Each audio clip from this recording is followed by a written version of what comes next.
Having said all that, let's talk about the Super Eagles as they take on the Egyptians on Tuesday. That will be the return leg or the second leg of the Nations Cup qualifier that will take place in 2017. Now, I'll take you through that scoreline just in case you missed it. Nigeria currently plays in Group G. Nigeria plays Egypt in the Group G encounter and it ended 1-1 apiece. The other game was between Tanzania and Chad, and that game ended 1-0 in favor of Tanzania. Now, virtue, courtesy of that particular point, maximum points to Tanzania, they are now placed third. They have 4 points. As if 4 points, they have 4 points if we get to see the log table. Now, which will put us in danger. And I'm going to start with you so that the guys can also actually express themselves as regards that now.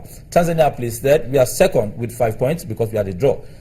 Egypt have 7 points. So should they even get a point, that's Egypt, in the next game, they go to 8 points. Nigeria will go to 6 points. Should Tanzania defeat Chad, with the likely will, which is a strong possibility, a strong possibility, it will end. They will end up having 8 points. That will take Nigeria to third place. They will have 7. They have 4 points at the moment. They will have 7 points. Nigeria will be with 6 points. 8, 7, 6. That means we are going to be in third place. So we'll have Tanzania and Egypt to worry about. Why don't you just say goodbye to qualification? No, we'll have Tanzania and Chad to play next. But he's saying we will have to worry about Egypt and Tanzania ahead of us instead of just worrying about Egypt. I know, but I mean Tanzania would have to play Egypt at some point, and I mean there's no one can put his money on Tanzania beating Egypt. I mean the point is this: we needed, and we can't overemphasize the need for at least 4 points from the 2 games against Egypt, which is still a possibility. We got a draw, we didn't get beat. We can still go to Egypt and win. Now, the key things for me in that game was how the Egyptians set up. From the very beginning, they sent us an open invitation, come break us down. And in the first half, we had no creativity whatsoever to do that. We didn't create any decent opportunity. In the first 45 minutes, it was a listless performance. The midfield didn't get going. We were not getting balls to Igalo.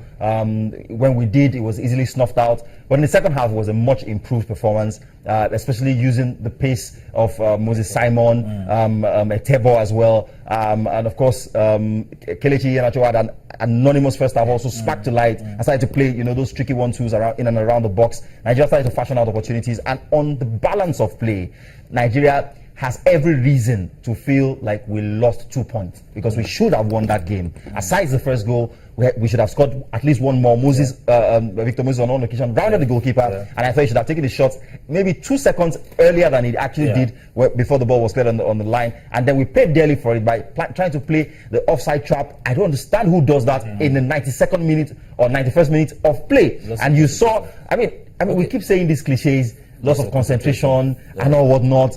It just doesn't make sense. All right, but Chimezi, I mean, let's take a critical look at the way the Super Eagles played. I mean, Bada's analyzed the first 45 minutes. Some people actually said that maybe they used the first 45 minutes to weigh themselves out. But let's look at the way the Super Eagles played under Samson Siasia. It was more formidable. And those Larry Pinela's structural approach, I mean, I think it's impressed. And I'm impressed with the way they played, to how they were formed. But I'd like you to give your own take as regards what you saw about the Super Eagles. What you think about the Super Eagles form up. I wouldn't fault the coach. My concern is with the caliber of players we have at the national team at such a time like this. In a game like this, we would have had a game winner, somebody who would come in and make a huge difference, which I expected someone like Moses to have been able to do. Unfortunately, he didn't do that.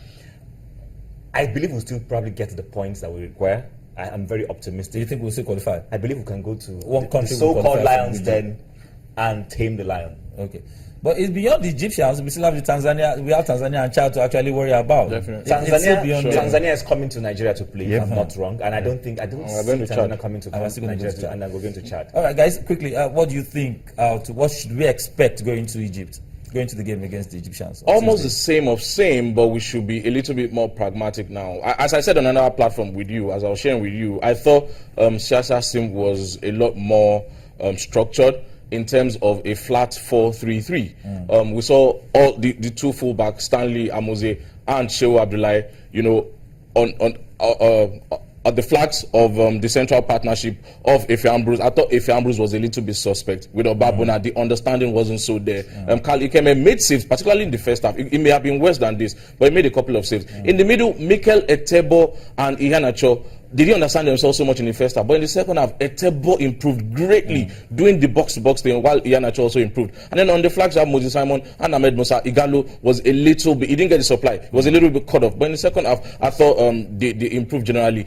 particularly with Victor Moses coming on. In the second game, I would expect us to still play the wing play, particularly Victor Moses' pace. If Ahmed Musa gets to start or Moses Simon, whoever gets to start, I think we need to exploit it. And we have to also be very pragmatic at the back in terms of positional play. Mikel sometimes will go ahead, go forward. It's confusing sometimes when I was going to ask about the Mikel effect duties. too. Do you see anything happen? Do you see any change, any major change? to the team? I think he took more responsibility. He asked for the ball more. He got more touches than he normally would. Time on the ball. But that's how he is. That's how he is. I mean, Mikel thinks too much on the ball. he's ponderous, but that's how he plays his football. He's not going to quicken his pace suddenly because his decision making needs to be faster. that's the thing. See, a player who plays holding midfield for Chelsea and takes just one touch is required to take one touch to shift the ball to the next man who now has responsibilities to create.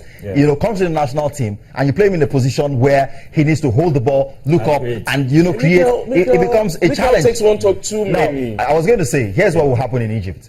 First off, we're not going to get anywhere near half the possession that we had in the first leg. The guys came with a game plan to sit back and defend. They came worst case scenario to get a draw, which was what they got. If they could, sneak a win, they would have, gotten it. But in the second leg, they are going to be on the ball. We're going to be on the back foot for a very, very long time in that game. You think they're going to attack us? Definitely, they're going to come out to play. What we would have to do, if we are ever going to win that game, is to play effectively on the break, which is where Moses Simon, Victor Moses, Ahmed Musa, all those pacey players in the team would be of value to the team when we do get it. In the midfield, you just pack the midfield. Just pack the midfield and hit long Who do you think should start? Do you think the same guys are Is Onazi available? If Onazi was available, then play but Onazi. I don't think there's any chance for Onazi to bench Etebo. Judging by what I saw from the second leg, Etebo was so disciplined. I've not seen a player like that in a long while. He was fantastic. He was very fantastic, in the second half. But my point will be, because we're not going to have much of the ball, play Onazi and Mikel in front to screen the back four, and play Etebo, who's also pacey. As the attacking midfielder, he can go box to box, do his defensive roles like a Ramirez in the Chelsea setup. That means Iheanacho will drop out of the team. Oh yes, that's what it means. But let me just add and say, Egypt, 7 points, right? Why would I want to go and waste my time, putting pressure on the Nigerian national team? I know you'll be cautious.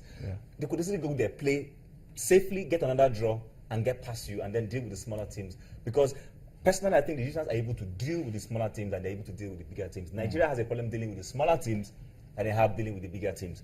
My fear hasn't been, playing Egypt. It's been, do you get the required results when you play the smaller teams? Which is what Egypt has done and gotten where they are. So I don't think it's impossible for us to get 3 points. But my concern is, will the boys be in the frame of mind? That takes me to a very important question because we need to round off right now quickly. Samson Siasia, with the first game you saw under Samson Siasia, is it good enough to actually see us through this qualification of the Nations Cup for the Nations Cup? Well, we started the next game. We started Semikesh against Chad. The next game was Sunday Olise against Tanzania, and then this one now is Samson Siasia.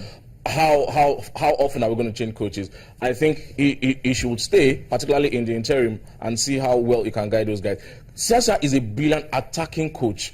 If it was someone like a Mourinho, so to speak, that game would have ended 1-0. Yeah. Pragmatism. He would have just brought in maybe an Echejile or someone to waste time, stifle opposition, and then stop.